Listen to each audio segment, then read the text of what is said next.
Hey guys, this is Hell Hades. This is a Raid Shadow Legends video.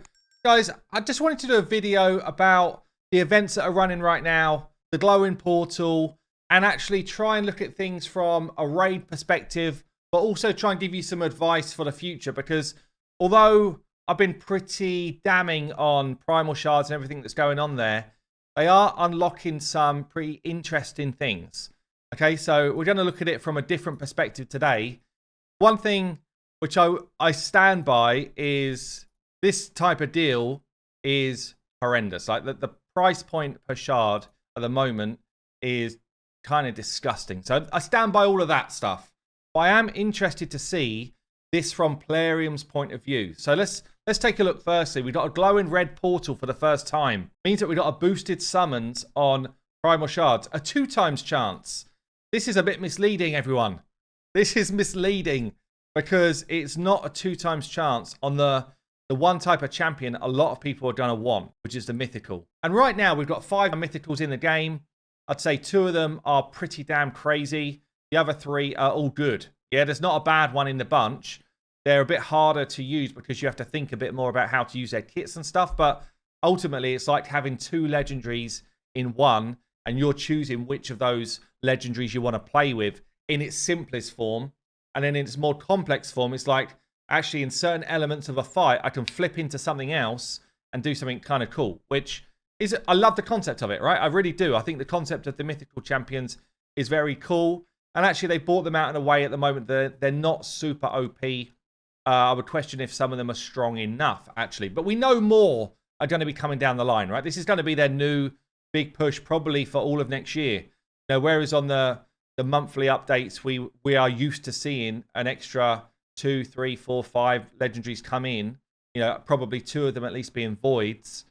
I think we're now going to see 2 or 3 mythicals come in, and then perhaps 1 void legendary, 1 normal legendary. I think that's probably going to be the avenue, because the legendary pool of champions is just so big, and they needed to do something to mix it up. So this is a complete faux pas from Raid, not doubling the mythical chance. Like, it's weird. It's weird to me. But you can see you get a 2% chance of a legendary, 32% chance of an epic, and obviously with weight Shadow Legends being just a general thing, this is now the best time to pull mythical shard, Primal Shards, right? Because you've now got a very good chance of getting an epic, and you've got a reasonable chance of getting a legendary for a shard like this. Okay, so all of that stuff, you know, we've gone into weight Shadow Legends, and, you know, I don't have any. I'm not going to buy any of these, but if I did have any, today would be the day that I would pull them. There's a couple of other interesting things that kind of Saf pointed out to me when we were just chatting earlier today.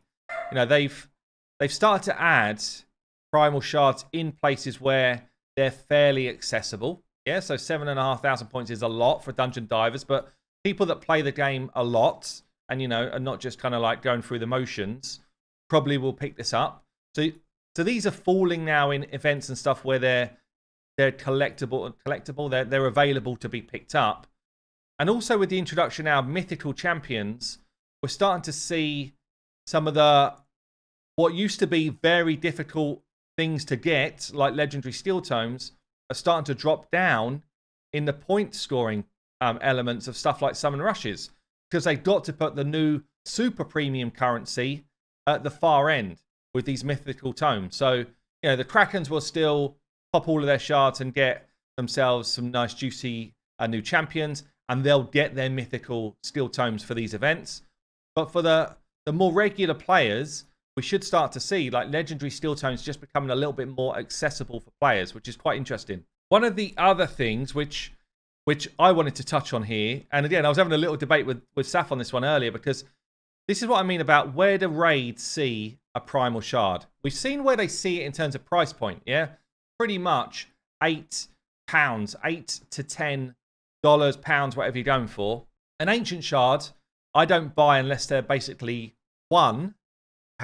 Yeah, that's pretty much where I see it at. So, and interestingly, within the point scoring, it's a straight 10 times from Ancient to Primal. So, you know, it kind of like correlates, I guess, to the fact that they see it as 10 times more valuable than an Ancient Shard, even though in reality, it's very similar to an Ancient Shard. Yeah, that's the fact. It's very similar to an ancient shard, but they see it as 10 times more valuable because of that 0.5% chance of picking up a mythical. When I first saw Primal Shards before I saw a price point, I thought it was going to be slightly more valued than a Void Shard. To think a Void Shard at 120 points here, I expected to see and a price point of Void Shards at say 250. I expected to see a Primal Shard at about £3, and I would have thought the point scoring was around 150 points. So it's just interesting where they kind of like pitch it, and I think they've got it wrong. This is the main point. I think they've got the kind of pitch of where these are in a wrong spot right now for their game. So one thing I do want to bring everyone back to is, if you are playing weight Shadow Legends and kind of like holding resources, which is generally the way you play this game most efficiently. It's not always the most fun. And unfortunately, Raid are pushing us further and further into this track. It's like, wait Shadow Legends, Clan v Clan's coming. That's when we use our books. Wait Shadow Legends, don't use a shard until it's a fusion or it's a summon event or whatever. It's just like, it actually drives, for me, a pretty poor, fun engagement type of level of playing the game, for me. But what's interesting here is if we are playing Weight Shadow Legends and you start to get champions on a 10 times that you really want, let's say I did not have Theodore and I'd saved my Primal Shards, well, this becomes one of the best times to pull for a particular legendary. Same sort of thing for epics, really. If we were looking at trying to get a Fane, for example, well, when you've got a 32% chance of getting an epic and then you've got a 10 times on that epic running at the same time, suddenly that's a really high chance of getting the epic you want, obviously, if they were in the mix here. So, for example, if they put a Necmo Thar in amongst the 10 times and I had Primal Shards, that's exactly when I would use them. Yeah, and similarly, if there was another copy of Newt available, Newt the Legend, that is, again, where I would use my Primal Shards. So there's definitely, I guess we need to adapt our mindset a bit if we want to, as if you want to play it in this type of way. But that's certainly what I'm going to be doing now, saving any Primal Shard I get, holding on to them, not really focused on the mythical element, but focused on when they drop a good 10 times, is it going to be on a champion that I want? I'm also interested to see how frequently these 2 times Primal Shards pop up, because the 10 times events run every other week. It's possible, and I wouldn't put it past Raid to do this, to have 2 times Primal Shards running every other week. That's possible. I would not be surprised at all if that's the way it goes down. So look, just some thoughts from me. Let me know your thoughts down below. As I say, I'm still totally against the price point, all that sort of stuff. I'm not backtracking and I'm not shilling or whatever. It's just giving you a different kind of perspective on, one, how Raid perceive these shards, but also perhaps how we should start to adapt the way we're using them at the moment to get the best out of them. So there you go, guys. I've been Hell Hades. Have a good day. I'll see you later.